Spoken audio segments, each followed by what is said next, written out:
अच्छा जी, आगे कंटिन्यू कर रहे हैं।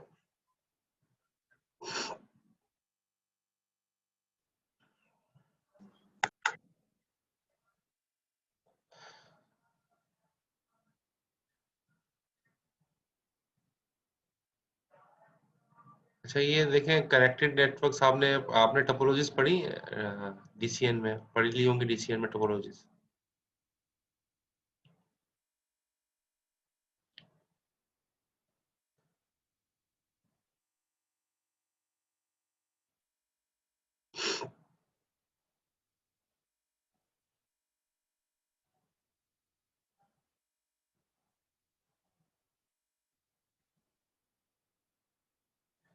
तो टोपोलॉजीज में आपने पढ़ा होगा मैश टोपोलॉजी, ठीक है। फुली कनेक्टेड नेटवर्क्स के अंदर आपने मैश टोपोलॉजी पढ़ा होगा, ठीक है।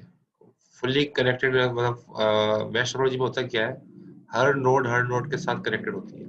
जैसे नोड ए है, नोड ए नोड बी के साथ भी कनेक्टेड, ई के साथ भी कनेक्टेड, डी के साथ भी कनेक्टेड, सी के साथ भी कनेक्टेड। नोड ए सारी नोड्स के साथ कनेक्टेड। इस तरह नोड ई वो भी सारी नोड के साथ कनेक्टेड, ए के साथ, डी के साथ, सी के साथ, बी के साथ। तो अच्छा, ईआरपी फंडामेंटल में पढ़ा था यहाँ पे, ठीक है। तो यार इसमें देखो, इसमें होता क्या है कि फुली कनेक्टेड जो है वो आ, इसको हम कहते हैं मैश नेटवर्क भी कहते हैं, ठीक है। फुली कनेक्टेड मैश नेटवर्क यानी कि हर नोड के साथ कनेक्टेड होती है। तो इसका फायदा क्या होता है, ये सबसे ज्यादा मोस्ट रिलायबल टोपोलॉजी है। फुली कनेक्टेड नेटवर्क या जो मैश टोपोलॉजी है ना, ये मोस्ट रिलायबल है, ठीक है। जो कह सकते हैं मैश टोपोलॉजी है।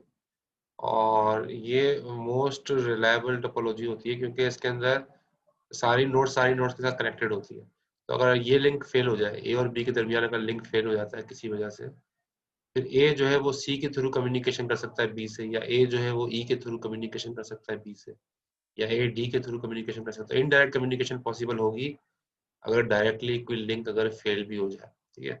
तो ये इसको कहते हैं मैश टोपोलॉजी। तो ये मोस्ट रिलायबल टोपोलॉजी है, ठीक है। इसके अंदर दो तीन कनेक्शन भी ऑफ हो गए तब भी कम्युनिकेशन के लिए कोई ना कोई रास्ता निकल आता है, क्योंकि हर नोड के साथ कनेक्टेड है। तो ये है वो। लेकिन इसके अंदर नुकसान क्या है, नुकसान ये है कि एक तो लिंक्स मतलब हर वायर बहुत चाहिए, ठीक है ना। कनेक्टिविटी के जो लिंक्स हैं वो ज्यादा चाहिए, वायरलेस भी लिंक ज्यादा चाहिए, एक दो तीन चार। अब देखो पांच, यहाँ पर देखो अगर आप, तो पांच नोड्स हैं और हर नोड को चार लिंक चाहिए, हर नोड के साथ चार लिंक चाहिए। तो अगर लैंड कार्ड की बात करें तो हर नोड के साथ चार लैंड कार्ड लगेंगे, तभी तो चार कनेक्ट होंगे, ठीक है। चार लैंड कार्ड लगेंगे, तो ये चार चार चार हर नोड के साथ लगेंगे। ये तो सिर्फ चार नोड के मतलब पांच नोड के कंप्यूटर, पांच नोड के नेटवर्क की बात हो रही है। लेकिन अगर 25 नोड्स हो जाए तो आप खुद ही सोच लो कितने ज्यादा लिंक्स लगेंगे, कितनी ज्यादा वायर्स यूज होंगी। तो जाहिर है वो फिर अफोर्डेबल भी नहीं रहता, उसको मैनेज करना भी मुश्किल होता है। इसलिए रिकमेंड नहीं होता कि जब बड़े नेटवर्क्स के लिए मैश टोपोलॉजी बनाई जाए, लेकिन छोटे नेटवर्क्स के लिए मैश टोपोलॉजी बहुत अच्छी होती है। ये हम कहाँ पर बनाते हैं, ये बनाते हैं जहाँ हमें सर्वर्स, फॉर एग्जाम्पल ये सारे अगर सर्वर्स है ना, A B C D E, अगर ये सारे फॉर एग्जाम्पल सर्वर्स हैं, तो सर्वर्स को आपस में इंटरकनेक्ट होना बहुत जरूरी होता है।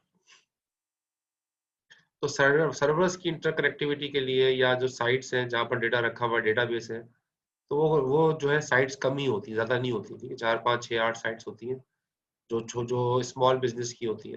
तो वो आपस में कनेक्टिविटी जो है ना वो हो सकती है, मैश के थ्रू आप उसको कनेक्ट कर लें और फिर रिलायबिलिटी भी रहेगी उसमें।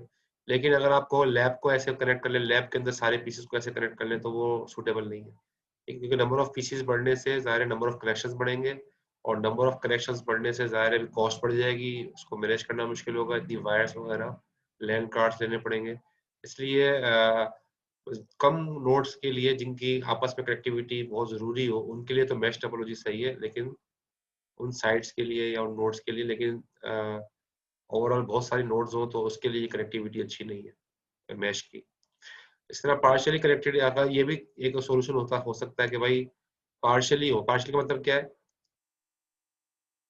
कि बी को जो है वो ए से भी कनेक्ट कर दिया, बी को जो है ई से भी कनेक्ट। अब इसमें हर नोड से कनेक्टेड नहीं है, लेकिन जहाँ जरूरत है, ठीक है, इस डायग्राम में दिखाया जहाँ पर जरूरत है, जहाँ नीड है, वहां पर एक एक दो लिंक जो है बढ़ा दिए, आपस में कनेक्टिविटी कर दी। तो जहाँ नीड है वहाँ पर कनेक्टिविटी 2 लिंक्स 3 लिंक्स बना दिए, जहाँ नो ज़रूरत इतनी नहीं है, वहाँ पर सिंगल कनेक्शन ही रखा हुआ है। तो इस तरह की भी टोपोलॉजी को हम कहते हैं पार्शियली कनेक्टेड, ठीक है? यानी कि कुछ पार्ट इसके आपस में डुप्लीकेट लिंक के साथ कनेक्टेड कर दिए और बाकी जो है वो एक सिंगल लिंक ही है। तो ये क्लियर होगी स्लाइड? उसमें कोई क्वेश्चन तो नहीं है स्लाइड में?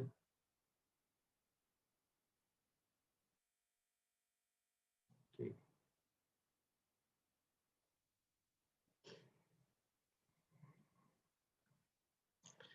अच्छा, ट्री स्ट्रक्चर नेटवर्क भी होता है। ट्री स्ट्रक्चर नेटवर्क का मतलब क्या होता है कि एक सिंगल नोड होती है, वहां से नेटवर्क इनिशिएट होता है। जैसे ट्री के अंदर एक सिंगल नोड होती है रूट, इस तरह से एक सिंगल नोड से नेटवर्क इनिशिएट होगा और फिर वो मजीद एक्सपेंड करता रहेगा, ठीक है? वो दो नेट नोड के साथ कनेक्ट हुआ, फिर फर्दर वो दो नोड्स आगे 3 नोड्स के साथ कनेक्ट हो गई। तो इस तरह के स्ट्रक्चर को कहते हैं ट्री स्ट्रक्चर्ड नेटवर्क, ठीक है? तो एक नोड से इनिशिएट हुआ।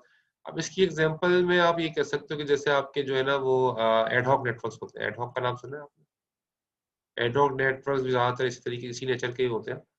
एडहॉक नेटवर्क्स वो नेटवर्क्स होते हैं जो कि चलते फिरते बन जाते हैं,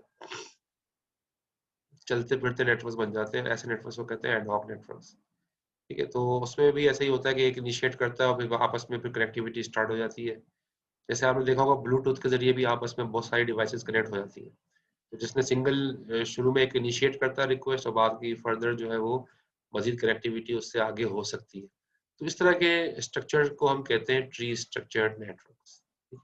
और फिर हम आगे अगर देखें तो स्टार नेटवर्क्स है हमारे पास, और ये तो सबसे ज्यादा यूज होने वाली टोपोलॉजी है। ठीक है? अगर हम कंपेयर करें तो 99% जो है ना वो ये टोपोलॉजी यूज होती है, 99% से भी ज्यादा। ठीक है, 99.9 भी कह दें तब भी सही है तकरीबन। बहुत ज्यादा ये टोपोलॉजी जो है ना यूज होती है, क्योंकि ये एक तो रिलायबल भी है और दूसरा ये कि ये कॉस्ट इफेक्टिव भी है। कॉस्ट इफेक्टिव भी है क्योंकि सारी डिवाइसेस आपस में कनेक्ट हो गई। आप देखो एक सेंट्रल डिवाइस है, सेंट्रल डिवाइस के जरिए, सेंट्रल नोड के जरिए सारी डिवाइसेस सारे नोड्स आपस में इंटरकनेक्टेड है। ठीक है, तो उसका फायदा क्या होता है? अगर कहीं पर मसला आता है, जैसे सारे समय नोड डी खराब हो गई या कोई मसला आया, तो आपने नोड डी को ही देख लिया बस, सही है। सारी नोड्स को जो है टच करने की जरूरत नहीं है। जहां पर आपको ट्रबल शूटिंग करनी है आपने सिर्फ उसी नोड को देख लिया, तो बाकी नेटवर्क स्मूथली चलता रहता है। तो इस तरह का नेटवर्क जो है ना हमें चाहिए भी होता है, और लैब वगैरह में सारे स्टार टोपोलॉजी है जो आप देख रहे हो, पीएफ किट में लैब है, तो सारे नेटवर्क बहुत सारे कंप्यूटर्स हैं। और ये सब एक्चुअली वो क्या है, वो सेंट्रलाइज्ड डिवाइस के साथ आपस में कनेक्टेड है। अब सेंट्रलाइज्ड डिवाइस हमारे, लेकिन इसको कहते हैं हम स्टार नेटवर्क, ठीक है? स्टार टोपोलॉजी होती है। ट्रबल डायग्नोजिंग करना आसान है, ट्रबल शूटिंग करना आसान है। ट्रबल डायग्नोजिंग का मतलब क्या है कि प्रॉब्लम कहाँ आया, किस एंड पे प्रॉब्लम आया, ठीक है? उसको कहते हैं ट्रबल डायग्नोजिंग। और उस एंड पे जाके प्रॉब्लम को जो आपने रिजॉल्व कर दिया तो उसे कहेंगे problem trouble shooting. Trouble shooting तो ट्रबल डायग्नोज करना भी आसान है, कहाँ प्रॉब्लम आया नजर आ जाता है, वो साइड जो चलती नहीं है बाकी सब चल रही होती है। तो ट्रबल डायग्नोज करना भी आसान है और ट्रबल शूटिंग करना भी आसान है स्टार टोपोलॉजी के। और नॉर्मली स्टार टोपोलॉजी जो है वो, अगर हम ऐसे तो शेप तो ऐसे ही होती है, लेकिन अगर आपको जरूरी नहीं है कि स्टार बना हुआ हो, ठीक है? जरूरी नहीं है कि स्टार बना हुआ हो, बल्कि ऐसे भी हो सकता है, मतलब होता यही है जो जो आपको मैं बना के दिखा रहा हूँ कि एक स्विच होता है, ठीक है? उस स्विच के साथ, ये स्विच होता है आपका, स्विच के साथ, स्विच में बहुत सारी पोर्ट्स होती हैं, उन पोर्ट्स के साथ जो है वो सिस्टम्स को कनेक्ट कर दिया जाता है।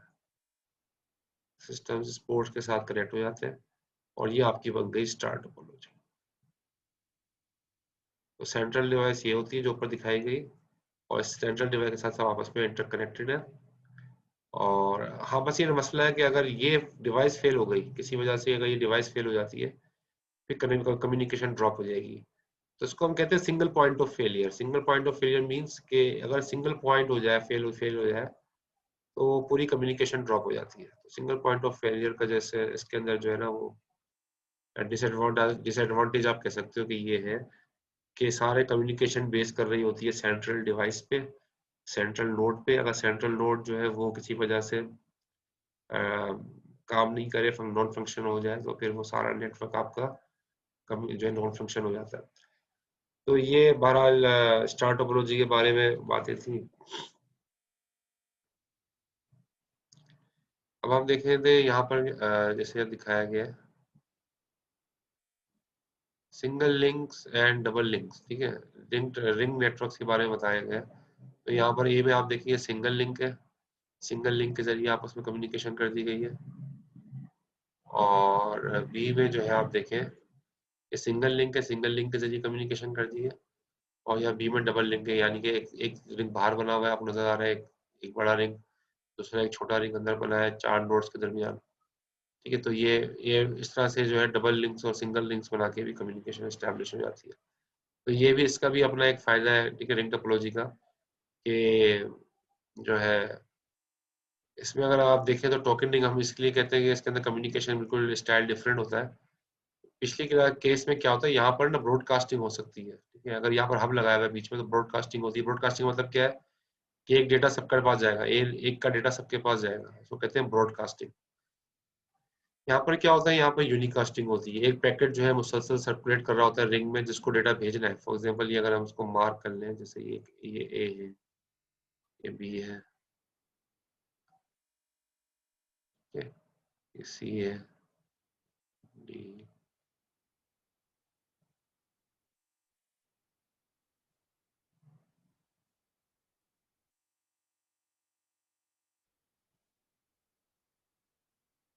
ये मैंने जी तक मार्क कर दिए।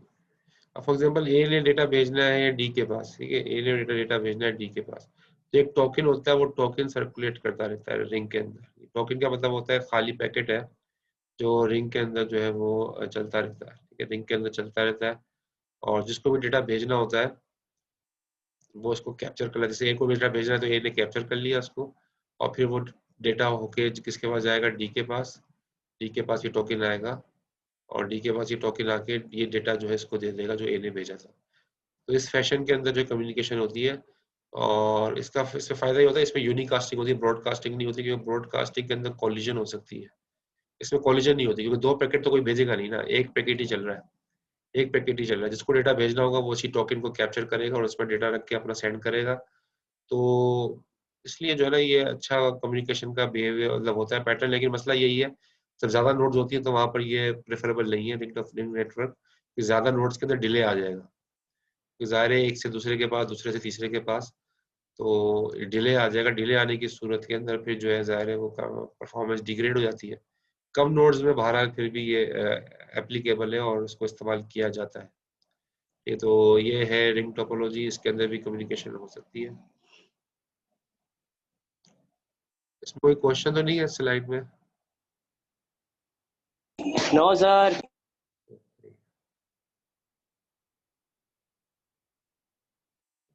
ये आपने पढ़ ही लिए होंगे डीसीएन में सारी चीजें डिटेल में, तो हम यहाँ बता रहे हैं।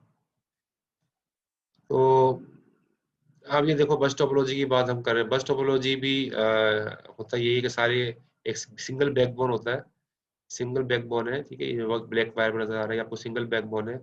और सिंगल बैकबोन के साथ जो है सारी डिवाइसेस आपस में जो है ना वो इंटरकनेक्टेड है, ठीक है, सारी डिवाइसेस आपस में इंटरकनेक्टेड है, और सब कम्युनिकेशन इसमें हो रही है। ऐसी टोपोलॉजी को हम कहते हैं बस नेटवर्क, ठीक है, बस टोपोलॉजी है।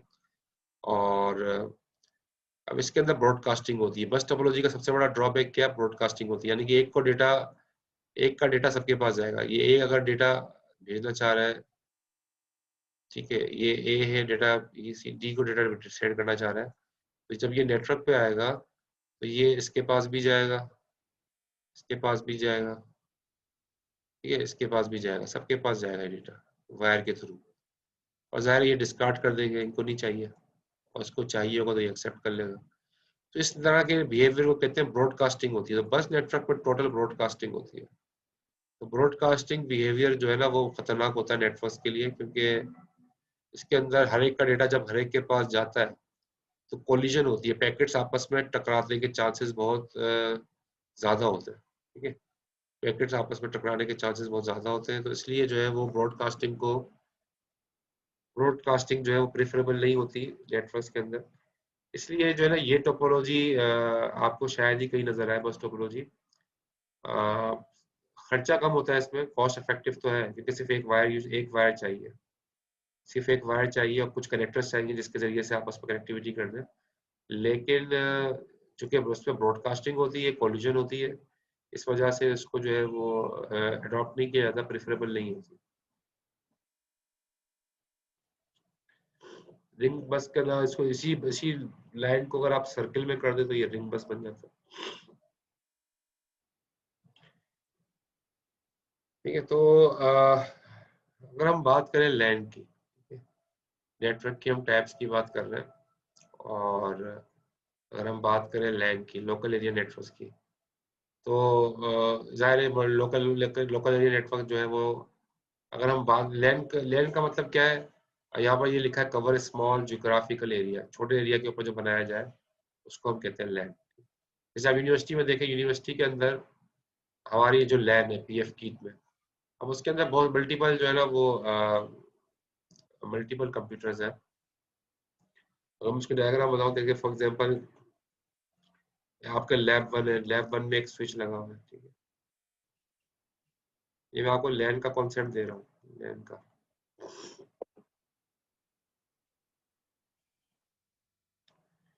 फॉर एग्जांपल ये लैब वन में एक स्विच लगा हुआ है, इसमें पीसी कनेक्टेड है। ये लैब टू है, जिसमें एक स्विच लगा हुआ है, उसमें पीसी जो है वो आपस में कनेक्टेड है एक दूसरे के साथ, इस स्विच के जरिए स्टार टोपोलॉजी बनी है जाहिर है।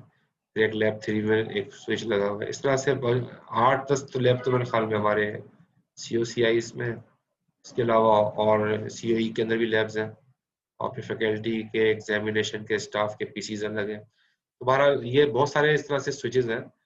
तो होता है क्या है कि एक स्विच से ना, एक स्विच को दूसरे स्विच के साथ कनेक्टिविटी कर दी जाती है। दो तरीके हैं, तो ये आप बैक टू बैक कनेक्टिविटी कर दो। बैक टू बैक कनेक्टिविटी का मतलब क्या है, एक स्विच को दूसरे स्विच के साथ ऐसे आपने कनेक्ट कर दिया, वायर लगा दी, इसको कहते हैं बैक टू बैक कनेक्टिविटी। तो ये एक तरीका तो ये है। अब इससे दोनों स्विच इस तरीके से भी जो है ना, ये तीनों स्विच आपस में कनेक्ट हो गए।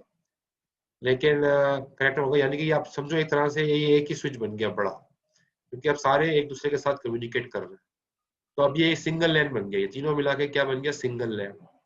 हालांकि स्विच तीन है, तो हम तीन लैन नहीं कहेंगे, ये सिंगल लैन है। क्यों सिंगल लैन है? ये तीनों आपस में एक ही कनेक्ट इंटरकनेक्टेड है। हर कोई एक दूसरे का पीसी एक्सेस कर सकता है, हर कोई एक दूसरे के नेटवर्क को एक्सेस कर सकता है। तो इसलिए इसको हम सिंगल लैन कहेंगे, दिस इज सिंगल लैन।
तो इसके अलावा अगर हम देखें, ये तरीकेकार भी अच्छा है, लेकिन इसमें खतरा क्या है, एक वायर भी अगर कट हो गई ना बीच में से, तो ये कनेक्टिविटी लूज हो जाती है। ठीक है, तो डबल इसको मेंटेन करना बड़ा मुश्किल हो जाता है, क्योंकि अब देखना होता है कोई वायर जो है ना वो जरा सा भी मसला कर गई तो वो आपस में दो दो नेट, ये पूरा लैब, एक लैब वन है एक लैब टू है, आपस में डिस्कनेक्ट हो जाएंगे अगर ये बीच में जो है लिंक ड्रॉप हो गया।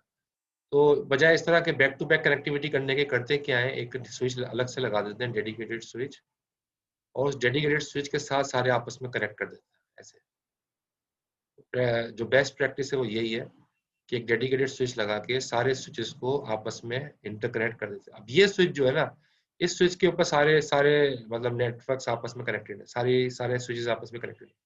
ये भी एक लेन बन गया। दोनों तरीके हैं, बैक टू बैक कनेक्टिविटी भी कर सकते हैं, या एक सेंट्रलाइज स्विच लगा के उसके साथ सबको आपस में आप कनेक्ट कर सकते हो। तो ये बेहतर तरीका है, और प्रोफेशनली ऐसे ही यूज होता है, हमारी कीट में भी ऐसे ही है। तो इससे फायदा क्या होता है कि सारा जो है बर्डन इस स्विच पर होता है एक पे ही, और इसमें खतरा अगर कोई आपस में कनेक्टिविटी का मसला है तो सिर्फ हमें ये स्विच देखना होगा कि इस स्विच के अंदर सारी वायर्स आपस में काम सही कर रही हो, तो नेटवर्क पूरा लैन सही चलता रहे। तो ये एक तरीकेकार होता है स्टार टोपोलॉजी के अंदर, जो कि मेंटेन किया जाता है लैन को। उसका अब ये पूरा एक लैन बन गया, ठीक है, ये पूरा एक लैन बन गया। तो अगर 50 स्विच भी आपस में कनेक्ट कर दें तो ये पूरा एक लैन बन जाएगा, ठीक है।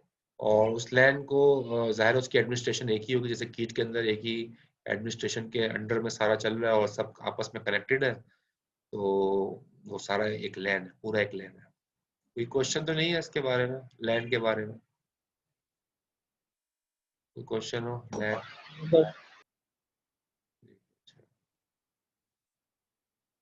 ठीक है।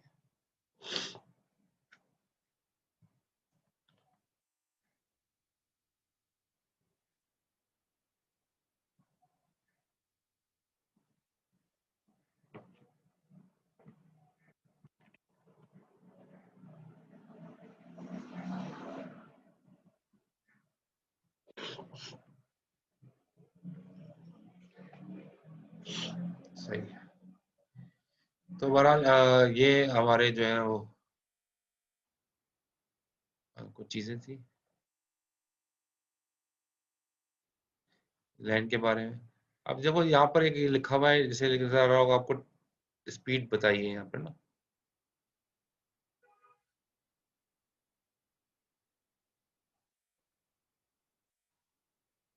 हाँ, ये बिल्कुल सही बता रहे हैं, वाईफाई कनेक्शन के जरिए से भी आपस में लैन बन सकता है। और वाईफाई के अंदर होता क्या है, ज़ाहिर है कि वाईफाई कनेक्टिविटी होती है और आपस में असल में स्विच ही होते हैं, जिनको हम वाईफाई राउटर कहते हैं।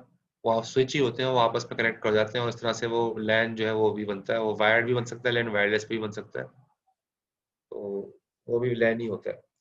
अच्छा जी, तो यहाँ पर देखिए स्पीड, अगर आप लिखें स्पीड की बात करें तो स्पीड कितना है यहाँ पर दिखा रहा है, 10 Mbps, 10 Mbps, ठीक है। तो अगर इस तरह के नेटवर्क आपने शायद सुना हो कि आजकल चल रहा है गीगाबिट इज द रेट। वैसे पहले था 10 बेस टी, 10 बेस टी था पुराना स्टैंडर्ड, 10 बेस टी।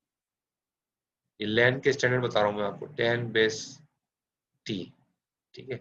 10 का मतलब क्या है कि 10 Mbps पे स्पीड होगी, जैसे यहाँ पर लिखा हुआ है, यानी कि डेटा जो जो कम्युनिकेशन होगी 10 Mbps पे होगी मैक्सिमम, और सिग्नल जो यूज़ होगा वो बेस बैंड होगा, और जो केबल यूज़ होगी वो ट्विस्टेड पेयर केबल होगी।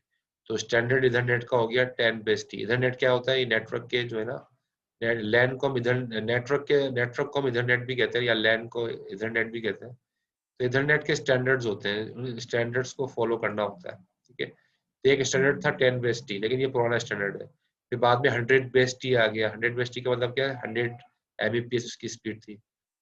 अब जो चल रहा है वो एक्चुअली चल रहा है 1000 बेस टी, 1000 बेस टी, ये 1000 बेस टी। तो 1000 बेस टी का मतलब क्या है कि 1 Gbps। तो 1 Gbps को हम गीगाबिट भी कहते हैं, इसको, इसका टेक्निकल नेम भी इसको ऐसे भी कहते हैं, गीगाबिट। क्योंकि गीगाबिट गीगा हो जाता है ना, जीबीपीएस का मतलब क्या होगा, गीगा।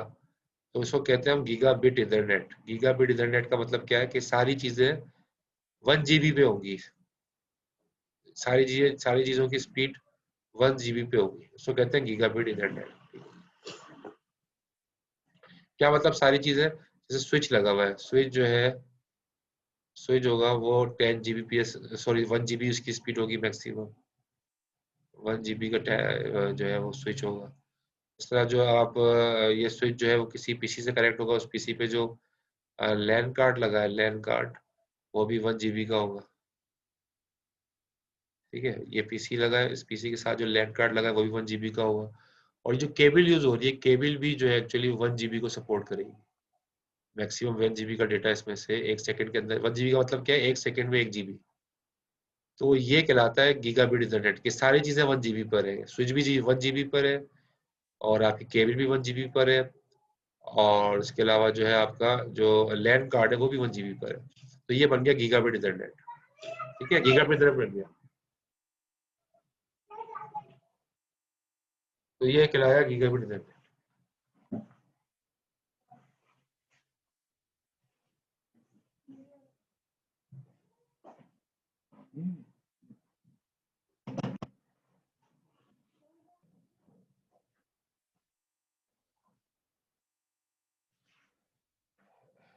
तो अगर आप यहाँ देखो, अगर सारी चीजें फॉर इंस्टेंस अगर आप यहाँ देखें,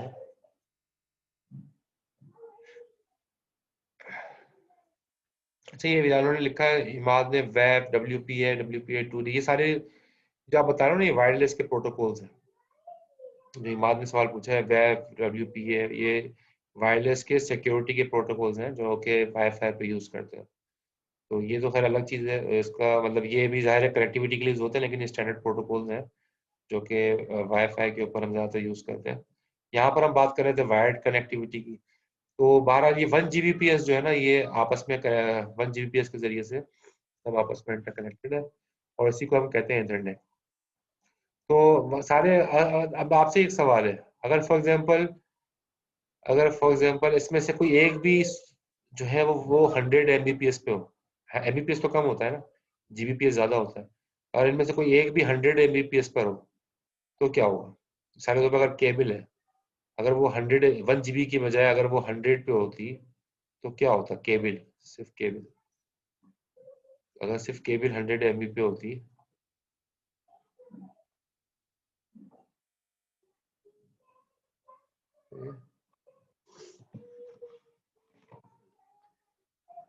तो क्या स्पीड क्या होती पूरे नेटवर्क की? अगर सिर्फ केबल जो 100 Mbps पे होती, सारी केबल जो कनेक्टेड थी वो अगर 100 Mbps पे थी, नेटवर्क की स्पीड क्या होती? 100 Mbps का डेटा स्टोर होता है केबल में, यानी वो तो होता है, लेकिन पूरा नेटवर्क ज़ाहिर है, फिर पूरा नेटवर्क 100 Mbps पे चला जाता। कि ज़ाहिर है जब केबल ही सारी 100 Mbps पे है, तो गो के आपके पास स्विच भी 1 GB पर है और लैंड कार्ड भी 1 GB का है, लेकिन अगर केबल 100 Mbps की है, तो पूरा नेटवर्क जो है 100 Mbps के ऊपर उसकी जो है ना कॉन्फ़िगरेशन चली जाएगी। इसी तरीके से अगर फॉर इंस्टेंस अगर आपके पास स्विच है, स्विच भी अगर 100 Mbps का हो, और केबल आपकी 1 GB सपोर्ट करती है, और आपका लैंड कार्ड 1 GB सपोर्ट करता है, लेकिन अगर आपका स्विच 100 पर है, तो तब भी ओवरऑल जो नेटवर्क है वो 100 Mbps पे शिफ्ट कर जाएगा। इसलिए जो है ना, सब चीजों को देखना होता है, सबका एक ही स्टैंडर्ड होना चाहिए, तब जाके वो उस स्टैंडर्ड पे काम करता है। तो जैसे अगर हम गीगाबिट की बात करें, गीगाबिट का मतलब है हर चीज 1 GB पे होनी चाहिए। तो स्विच भी 1 GB पर है, और आपकी केबल भी 1 GB पर है, और आपका लैंड कार्ड भी 1 GB पर है। तो सब चीजें अगर 1 GB पर है, तो अब पूरा नेटवर्क 1 GB पर सेकंड देगा। ठीक है, उसकी स्पीड पूरे नेटवर्क की फिर 1 Gbps होगी। अगर एक भी कम हुआ तो लोअर कॉन्फ़िगरेशन के ऊपर चला जाए। ठीक है, बात क्लियर हो गई? तो ये लैंड के बारे में कुछ मतलब बातें थी, और इसको मतलब हम आगे भी देख लेते हैं।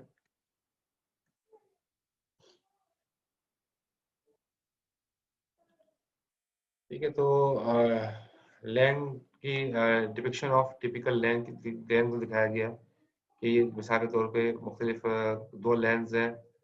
ठीक है, यहाँ पर नीचे भी दिखाया गया, लेकिन इनको आपस में गेटवे के जरिए, गेटवे का मतलब क्या, मैंने स्विच दिखाया था आपको बना के, उसको आपस में कनेक्ट कर दिया, अब ये पूरा एक लेन बन गया। ठीक है, या पूरा एक लेन बन गया, क्योंकि आपने मुख्तलिफ कंपोनेंट्स को आपस में एक दूसरे के साथ कनेक्ट कर दिया किसी गेटवे के या स्विच के जरिए। अगर हम बात करें वाइड एरिया नेटवर्क की, तो वाइड एरिया नेटवर्क जो है ना, वो ज़ाहिर है वैन जिसको हम कह रहे हैं। तो वाइड एरिया नेटवर्क जो है वो ज़ाहिर है लिंक्स जियोग्राफिकली सेपरेटेड साइट्स, ठीक है, मुख्तलिफ साइट्स को जियोग्राफिकली लिंक कर देता है। जैसे कराची में आपको मैंने दिखाया, एक एक एक साइट आपकी कराची में है, एक साइट आपकी फॉर इंस्टेंस जो है वो इस्लामाबाद में है। ठीक है, और एक साइट जो है वो आपकी लाहौर में है। अब तीनों साइट्स को आपस में अगर कनेक्ट करना है, लाहौर, इस्लामाबाद, कराची को, ठीक है, तो ज़ाहिर है लैंड पे तो नहीं हो सकता ही है, क्योंकि लैंड के लिए तो आपका अपना ही लैंड के एडमिन तो आप खुद होते हो ना।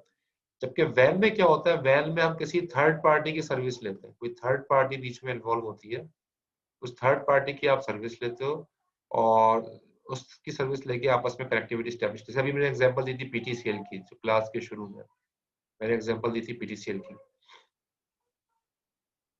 तो आप पीटीसीएल में देखो, पीटीसीएल में होता क्या था कि कराची पीटीसीएल वालों से कनेक्शन ले लिया लीज लाइन का, और पीटीसीएल का नेटवर्क जो है वो पूरे पाकिस्तान में ही है।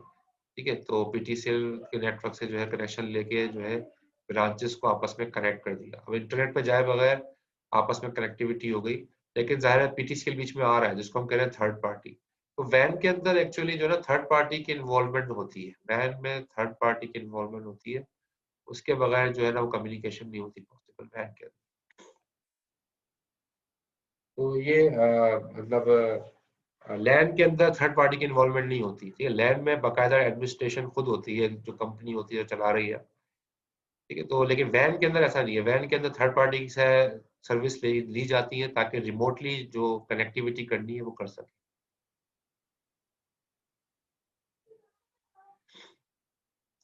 ये इसमें कोई क्वेश्चन है? क्वेश्चन सब क्लियर होगा मेरे ख्याल में। कोई करेक्ट है, कोई क्वेश्चन हो कर सकते हैं।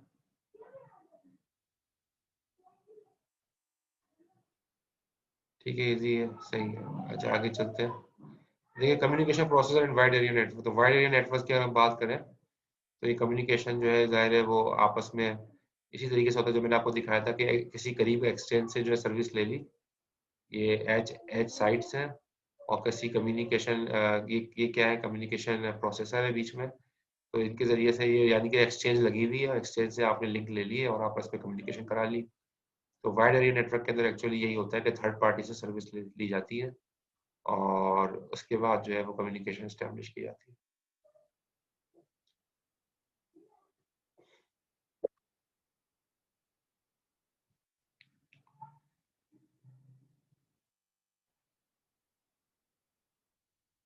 अच्छा जी, कम्युनिकेशन के अंदर the design of communication network must address four basic issues, ठीक है। तो अगर आप जब हम कम्युनिकेशन वैन के ऊपर बात कर रहे हैं खास तौर पे, तो चार चीजों को देखना पड़ता है जब हम वैन की बात कर रहे हैं। तो naming and name resolution, how do two processes locate each other to communicate, यानी कि दो आपस में कम्युनिकेशन कैसे होगी, ठीक है। पता कैसे चलेगा भाई कराची, एक साइड कराची में है, एक साइड लाहौर में है, ठीक है। अब इन दोनों को आपस में कम्युनिकेशन तो हो गई आपकी, वैन के जरिए आपस में कम्युनिकेट हो गई है, लेकिन पता कैसे चलेगा कि ये कराची की साइड है, ये लाहौर की साइड है, पता कैसे चलेगा?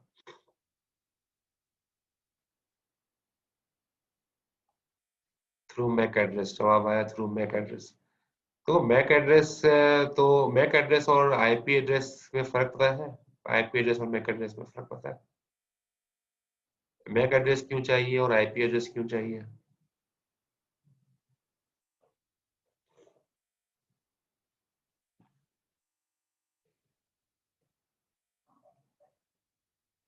अच्छा नहीं पता।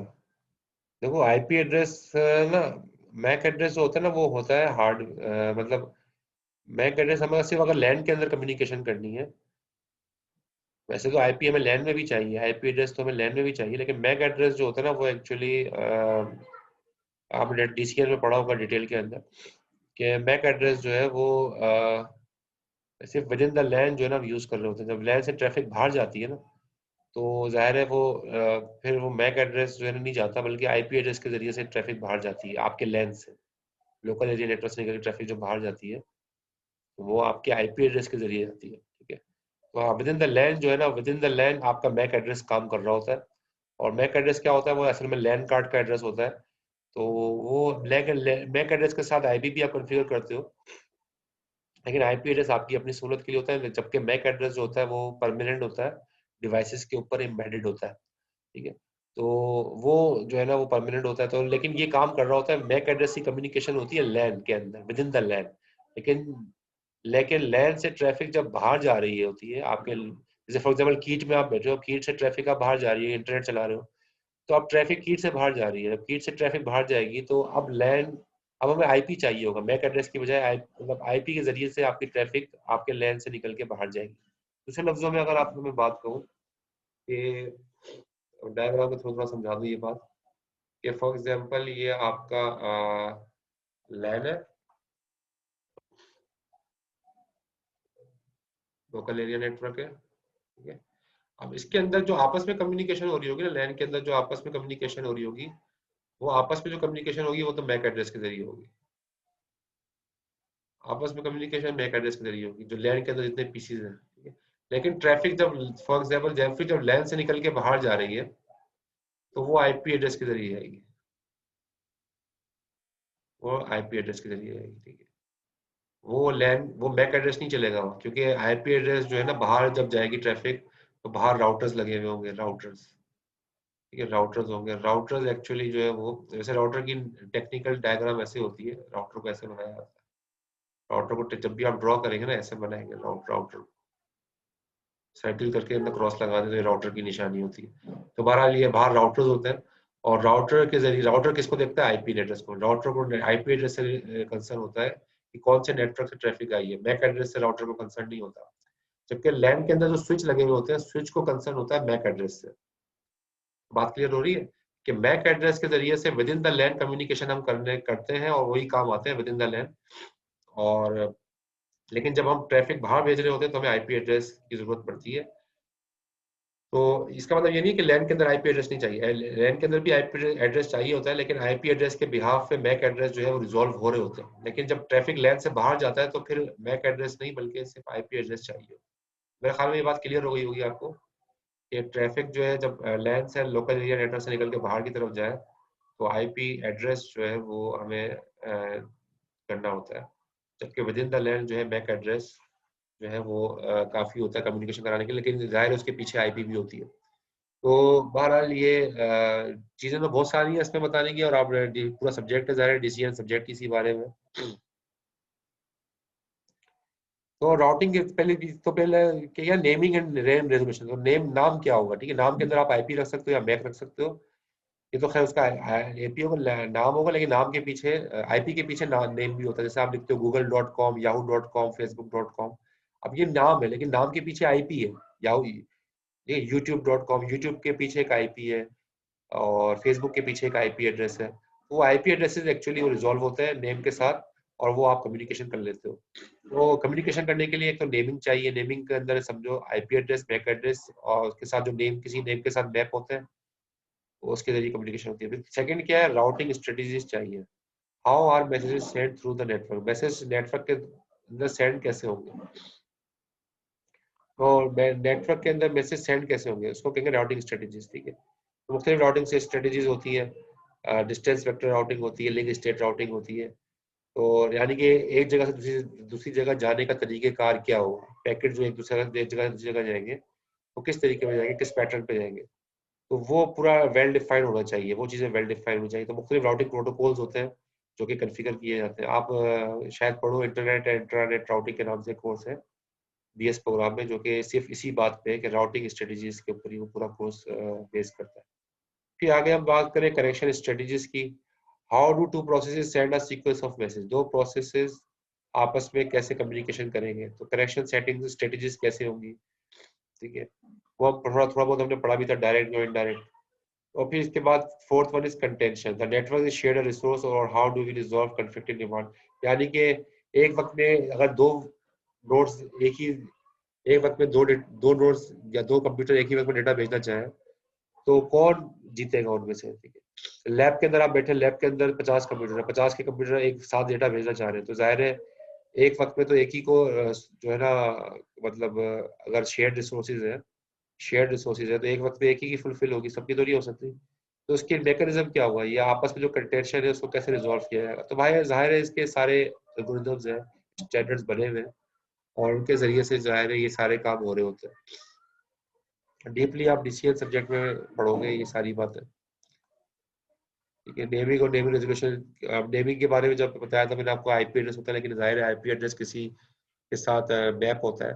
तो होस्ट नेम होता है, आइडेंटिफायर होता है, और पेयर। यानी कि जैसे जो डोमेन नेम सर्विस है ना, डीएनएस, यही इसीलिए कि आईपी एड्रेस को मैप कर देती है किसी नेम के साथ। जैसे youtube.com के साथ कोई आईपी होगी तो वो मैप करेगा डीएनएस सर्वर। ठीक है, तो उस आईपी के जरिए से, उस मैपिंग के जरिए से जो है ना नेम को रिजॉल्व किया जा सकता है। राउटिंग स्ट्रेटेजी यहाँ पर दिखा रहा है, फिक्स राउटिंग है, वर्चुअल सर्किट है। फिक्स राउटिंग के अंदर जो है वो जाहिर है पहले से ही जो है वो शॉर्टेस्ट पाथ कैलकुलेट करके रख दिया जाता है कि भाई एक जगह से दूसरी जगह जाने का जो शॉर्टेस्ट पाथ है वो ये है। ठीक है, तो पहले से ही शॉर्टेस्ट पाथ कैलकुलेट कर दिया जाता है, और डेटा सारा उसी फिक्स्ड पाथ के जरिए जाता है जो पहले से सिलेक्ट किया